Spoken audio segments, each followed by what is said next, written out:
ఓం సాయిరామ్ సమర్థ సద్గురు సాయినాథ్ మహారాజ్ కీ జై. మన సాయి బిడ్డలందరికీ నమస్కారం అండి. అందరూ కూడా సుఖంగా, సంతోషంగా, ఆరోగ్యంగా, సంతోషంగా బాగుండాలని మనస్ఫూర్తిగా ఈరోజు వీడియో మొదలు పెడుతూ ఉన్నాను. ఇక ఈరోజు వీడియోలో సాయినాథుని సందేశం ఏంటి అంటే కనుక, తల్లి నువ్వు ఎదురు చూస్తున్నటువంటి కోరిక ఈ రోజుతో తీరబోతోందమ్మా. ఆలస్యం చేయకు. వెంటనే శ్రీనివాసుని చేతిలో ఉన్న శంకుచక్రాలను తాకు తల్లి. ఎందుకు అంటే నీకు ఈరోజు నేను ఇస్తున్నటువంటి ఈ సందేశం ద్వారా నువ్వు గొప్ప విషయాన్ని తెలుసుకోబోతూ ఉన్నావు. నీ కోరిక కూడా ఈ రోజుతో తీరబోతోంది.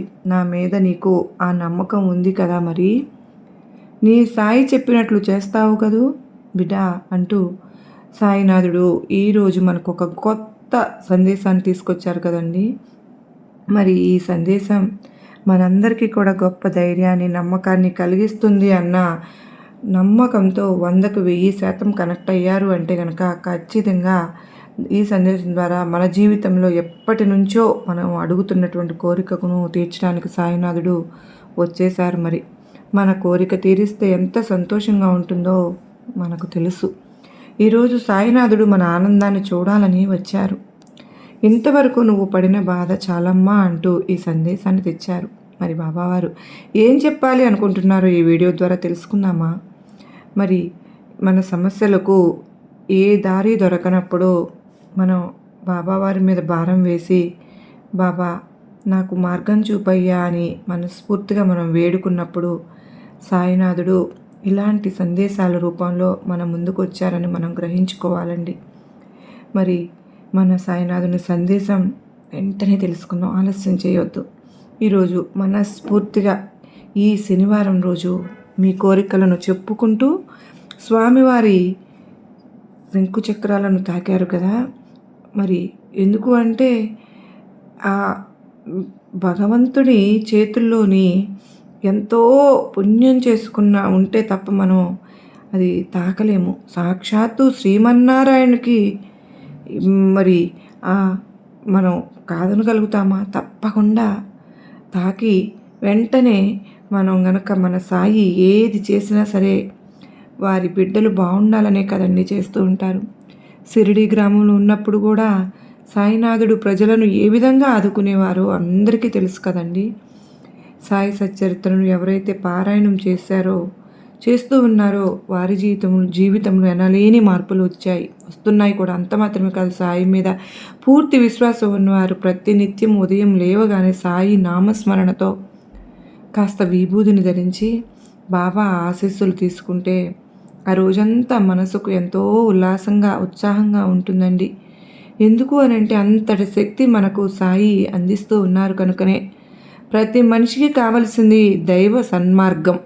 అది ఉంటేనే కదా మరి భవిష్యత్తు కూడా అందంగా ఉంటుంది. మనమే మన భవిష్యత్తును అందంగా మార్చుకునే శక్తిని అనేది దారిని ఆ భగవంతుడు కల్పిస్తూ ఉంటారు. మరి అది ఏ విధంగానో మనకు తెలియకపోవచ్చునేమో, కానీ కొన్ని సమయాల్లో అది ఒక మనిషి రూపంలోనో లేదంటే ఏదైనా జీవి రూపంలోనో ఇంకే రూపంలో అయినా సరే కునుకు లేకుండా నీకు రక్షణగా నిలబడి ఉన్నాను. నీ మనసులో ఎలాంటి భయాలకు చోటు భగవంతుని కరుణ కటాక్షాలు సంపాదించడం కోసం ప్రయత్నం చేస్తున్న స్థితిలో భగవంతుని ఆశీస్సులు ఉన్నవారు ఎవరు చెడు దారిలో ఎప్పటికీ నడవరు. నిరంతరం ఈ సాయి నామాన్ని స్మరిస్తూ నీ మనసులో ఇక వేరే ఆలోచనలకు తావు ఉండదు. ఎవరైతే దైవాన్ని భక్తితో ధ్యానించు. నేను ఈ సందేశాన్ని ఎందుకు చెప్తున్నాను ఒక్కసారి ఆలోచించు. ఈ సందేశం పూర్తిగా నీ కోసమే తీసుకొచ్చాను. ఇంతవరకు నీవు అడిగింది ఇస్తూనే వచ్చాను. ఒక్కొక్కసారి నీవు అడగకముందే నీ కోరికలు నెరవేర్చాను కూడా. నీవు కోరుకునే న్యాయమైన కోరికలు తప్పకుండా నీకు చేరవలసిన సమయంలో నేనే చేరుస్తాను. రాబోతున్నాయని ఏ సమయంలో కూడా ఏది అవసరమో నీ విజయానికి నీకు అందుతుంది. ముందు నీవు చింతించవద్దు. ఎవరైతే నన్నే నమ్ముకుని నా ధ్యానమునందే మునిగి ఉంటారో వారి పనులన్నింటినీ సూత్రధారినై నేనే నా దగ్గరుండి నడిపిస్తాను. నీవు నా ప్రియమైన బిడ్డవు. నేను చెప్పే ఈ విషయాన్ని బాగా గుర్తుంచుకో. ఎండమాములు కంటిని మాయ చేస్తాయి, ఉన్నవి లేనట్లుగా లేనివి ఉన్నట్లుగా చూపుతాయి. అలాగే చెడ్డదారి కూడా మాయలో కప్పబడి ఉంటుంది. ఆ దారి ధైర్యాన్ని నువ్వు సుఖంగానే కనిపిస్తుంది, కానీ చాలా సంతోషంగా ఉన్నట్లు అనిపిస్తుంది. చాలా ఆనందాలను నీ వద్దకు తెచ్చినట్లుగా కనిపిస్తుంది, కానీ అదంతా మాయ మాత్రమే. అలాంటి మాయ ఉచ్చులో పడిపోకు. కోరి కష్టాలను కొని తెచ్చుకోకు. ఆ మాయ కొద్ది రోజులు మాత్రమే నిన్ను సంతోషపెట్టవచ్చు, కానీ జీవితకాలం నిన్ను సంతోషంగా బ్రతకనివ్వదు. అందుకే చెప్తూ ఉన్నాను, పొరపాటును కూడా పక్కదారి పట్టవద్దని. మంచి దారి కష్టంగా ఉన్నా సరే ఆ దారిని మాత్రం ఎప్పటికీ విడవవద్దు. ఆ దారి నీ జీవితాన్ని నలుగురిలో ఆదర్శప్రాయంగా నిలబెడుతుంది. నీ జీవితానికి బంగారు బాటలను వేస్తుంది. ఊహించినంత గొప్ప స్థాయిలో నీ జీవితాన్ని నిలబెడుతుంది. గౌరవం, గుర్తింపు, ధనం, అదృష్టం అన్నీ వద్దకు వచ్చేలాగా చేరేలాగా చేస్తుంది. ఇలాంటి బాధ నీకు ఎంత ఉన్నా సరే నువ్వు తల్లడిల్లిపోవద్దు. ఎందుకో తెలుసా, నీ పక్కనే నీ బాబా ఉన్నానని మర్చిపోవద్దు. ఆ సమయంలో ఒక్కసారి నన్ను గుర్తు చేసుకో. నీ బాబాను నేనుండగా నీకు ఏ దిగులు ఉండదు. ప్రశాంతంగా కళ్ళు మూసుకొని దైవనామస్మరణ చేసుకో. బాధలన్నీ పోతాయి. నీ సంకల్ప బలం చాలా గొప్పది. అందుకే ఈరోజు నువ్వు శ్రీనివాసుని తాకావు. ఆ 7 కొండల వాడి అనుగ్రహం కలగాలంటే మహాజాతకులై ఉండాలి. అలాంటి వారికే ఆ స్వామి అనుగ్రహం కలుగుతుందమ్మా. నీకు అంతటి యోగం ఉంది. నీ జీవితం ఎంతో అందంగా మారిపోతుంది. ఈరోజు నువ్వు ఆ తండ్రి యొక్క రూపాన్ని తాకి ఉన్నావు కనుకనే నీ జీవితంలో జరుగుతున్నవన్నీ మాయం చేస్తాడు. ఇక మీదట సంతోషాలే తల్లి. నువ్వు ఎప్పటి నుంచో అడుగుతున్నటువంటి కోరికను ఎలాగైనా సరే తీర్చేయాలి అని ఆ భగవంతుడు నిర్ణయించుకున్నాడు కనుకనే నీ పరీక్షాకాలం ముగిసిపోయింది. తల్లి, నీ విజయం ఆలస్యం అవుతుందేమో, కానీ నీ జీవితంలో ఉన్న చెడు కర్మలన్నీ కూడా తొలగిపోతున్నాయని సంతోషపడమ్మా. కష్టకాలానికి నీ సాయిని ఉన్నాను అన్న నమ్మకం నీలో ఉంటే, సహనంతో నువ్వు ఓర్చుకుని ఉండగలిగితే, సంతోషం అనే కాలం నీ సాయి తప్పకుండా తీసుకొస్తాను. బిడ్డ, నోరు లేని జీవులు ఆకలి అని అడగలేవు కదా తల్లి. అందుకే నోరున్న మన మనుషులకు ఆ జీవుల్లో కూడా పరమాత్ముడు కనిపించాలి. అటువంటప్పుడు నీ సాయి ప్రతినిత్యము చెప్పేది ఒక్కటే, అన్ని జీవుల్లోనూ భగవంతుని చూడమ్మా. కష్టంలో ఉన్న వారికి ఆదుకోవడానికి ప్రయత్నం చేస్తూ ఉండు. నీతో ఎప్పుడు కూడా అసహనం అనేది కనపడకుండా ఉంటేనే నేను సంతోషపడిపోతూ ఉంటాను. బాబా, నేను నీ చెయ్యి పట్టుకుంటే పొరపాటును ఎప్పుడైనా వదిలేస్తావేమో. దయచేసి నువ్వు నా చెయ్యి పట్టుకో బాబా. అప్పుడు నువ్వు ఎట్టి పరిస్థితుల్లో నా చెయ్యి వదలవు కదా అన్న నమ్మకం నాకు ఉంటుంది. నేను పట్టుకుంటే నేనే వదిలేస్తానని నాకు నా మీదే నమ్మకం లేదు. అదే నువ్వు పట్టుకుంటే నా బాబా వదలరు అన్న భరోసా నాకుంటుంది అని అంటూ ఉన్నావు కదా బిడ్డ. మరి ఎంతోమంది తప్పు చేస్తారు, అది నేను నమ్ముతూ ఉన్నాను. ఎందుకంటే మనిషి యొక్క నైజమే అంత. కష్టాలలో భగవంతుని పాదాలు పట్టుకోవడానికి సిద్ధంగా ఉంటారు. అదే సంతోష సమయాల్లో మరి కాలంలో భగవంతుని చేయి వదిలేస్తూ ఉన్నారు. అసలు ఆయన్ని పూర్తిగా మర్చిపోయేలాగా బ్రతుకుతూ ఉన్నారు. ఆ సమయంలో వారికి ఏది గుర్తు రావడం లేదు. మరి అటువంటప్పుడు అహంకారం నెత్తి మీద ఉన్నప్పుడు భగవంతుడు మాత్రం ఏం చేయగలడు చెప్పు బిడ్డ. ఎవరి కర్మకు వారే బాధ్యులమ్మా. నువ్వు చేస్తున్న కర్మలు మంచివా చెడువా అన్నది నువ్వే నిర్ణయించుకోవాలి. నువ్వు సరైన దారిలో వెళుతున్నావా లేదా అన్నది నీ మనస్సాక్షిని అడుగు. ఎందుకంటే నువ్వు ఎవ్వరూ నీకు చెప్పలేరు. నీ చుట్టూ ఉన్నవారు కూడా నీ దగ్గర ప్రవర్తించే తీరు వేరేలాగానే ఉంటుంది. అందరూ కూడా నటించేవారే.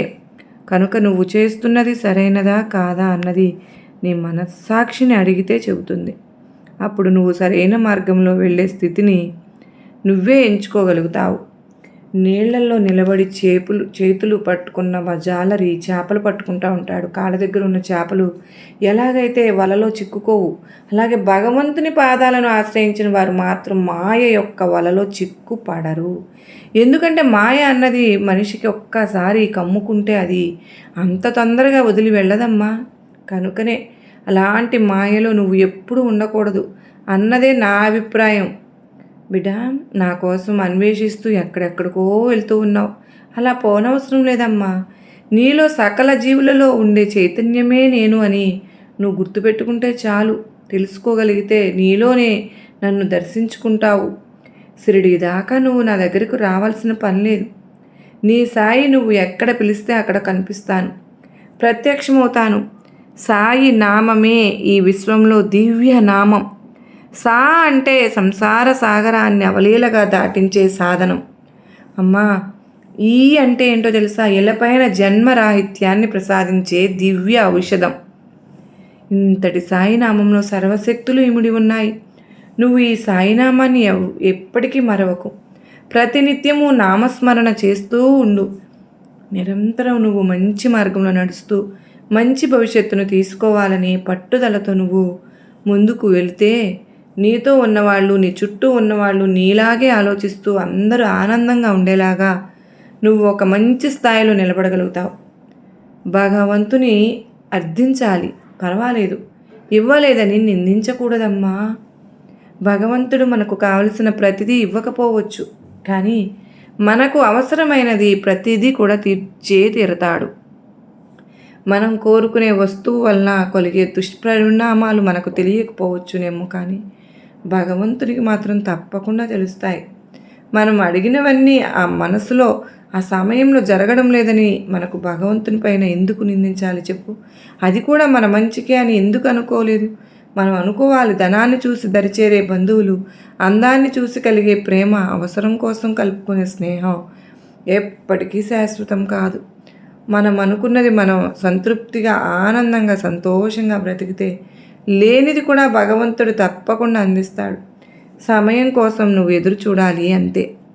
తల్లి, ధనం సంపాదించడానికి ఎంత ప్రాధాన్యత ఇస్తారో అంతకన్నా ఎక్కువ ప్రాధాన్యత నీ శరీరానికి, నీ ఆరోగ్యానికి ఇవ్వాలి.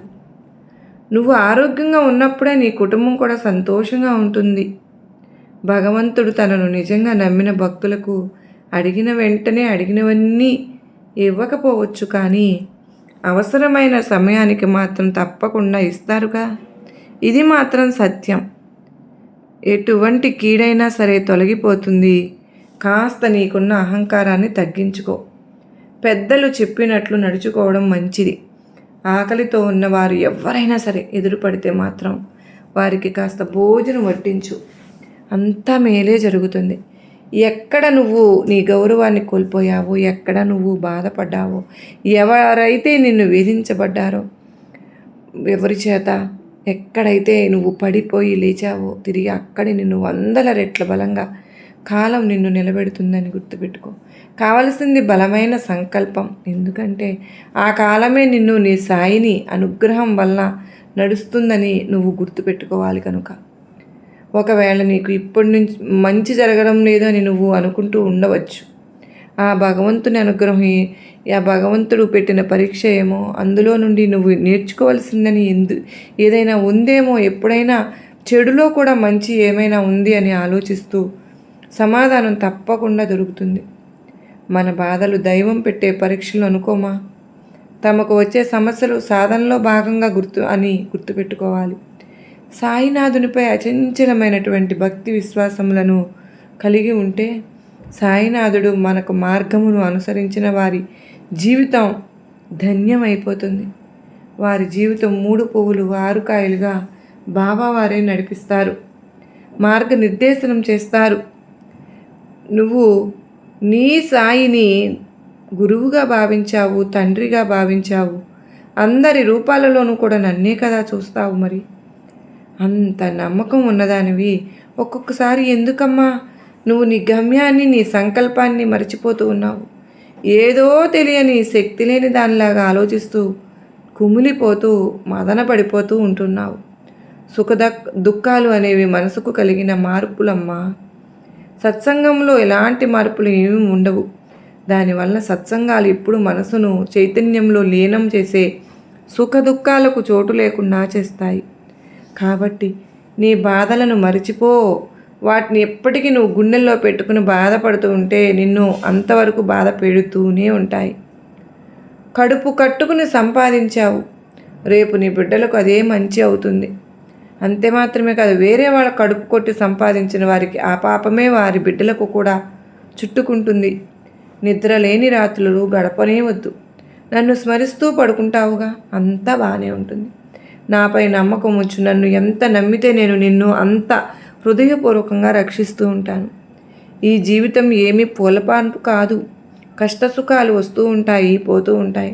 అన్నింటినీ కూడా నువ్వు చిరునవ్వుతో ఆస్వాదించుతూ ఉండు. అప్పుడే నీకు రాజయోగం కలుగుతుంది. అప్పుడే విజయం నిన్ను వరిస్తుంది. నేను నీతో లేనని నువ్వు ఎప్పటికీ అనుకోవద్దు. ఆ సమయంలో నేను నీతోనే ఉన్నాను అని నీ పరిస్థితిని, నిన్ను ఆ అనుభూతిని చెందనివ్వకుండా అడ్డుపడుతోందని గుర్తుపెట్టుకో. ప్రతి క్షణం నేను నీలోనే ఉన్నాను, నీతోనే. ఆ భయం ఇక ఎప్పటికీ నువ్వు పెట్టుకోకమ్మా. నీ సాయి కూడా తోడుగా ఉన్నంతకాలం నువ్వు ఎప్పటికీ రక్షణగానే నా బిడ్డగానే ఉంటావు. నీవు నమ్మకం ఉండి పిలిస్తే పలుకుతాను.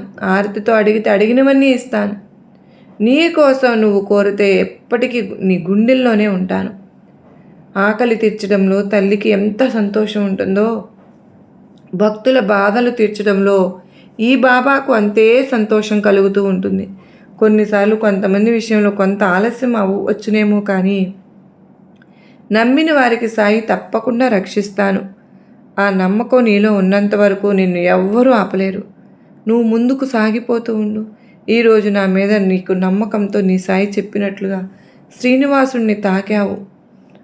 మరి నీకంటే అదృష్టవంతులు ఇంకెవరున్నారు చెప్పు? మరి నీ సాయి నీకు నా ఆశీర్వాదములు ఇస్తున్నాను బిడ్డ అంటూ మనకు తెలియని సందేశాన్ని కొత్తగా పరిచయం చేశారు కదండి. ఈ సందేశం నచ్చిన వారు అందరూ కూడా మన వీడియోకి ఓం సాయిరామ్ అని కామెంట్ పెట్టి, వీడియో నచ్చినట్లయితే లైక్ ఇచ్చి మరికొంతమందికి షేర్ చేయండి. మరి కొంతమంది సబ్స్క్రైబ్ చేసుకోకుండానే చూస్తూ ఉన్నారండి, మర్చిపోతూ ఉన్నారు. ప్లీజ్ అండి, సబ్స్క్రైబ్ చేసుకోండి. మీరు సబ్స్క్రైబ్ చేసుకోవడం వల్ల నాకు మరింత వీడియో అనేది రీచ్ అవుతుందండి. అంత మాత్రమే కాదు, హైప్ అని వస్తుంది కదా ఫ్రెండ్స్, దాన్ని కనుక ప్రెస్ చేస్తే మన వీడియోకి పాయింట్స్ అనేవి యాడ్ అవుతాయండి. ఖచ్చితంగా మీరు ఆ పాయింట్స్ అనేది యాడ్ చేయడం వల్ల నాకు మీరు ఎంతగానో సపోర్ట్ చేసిన వారు అవుతున్నారు. నేను మరలా కోరేది అది ఒక్కటేనండి, మిమ్మల్ని మీరందరూ కూడా నాకు సపోర్ట్గా ఉండాలని మనస్ఫూర్తిగా మీ అందరినీ కోరుకుంటూ మరలా కలుసుకున్నంత వరకు అందరికీ నమస్కారం అండి. ఓం సాయిరామ్. సర్వే జనా సుఖినో భవంతు.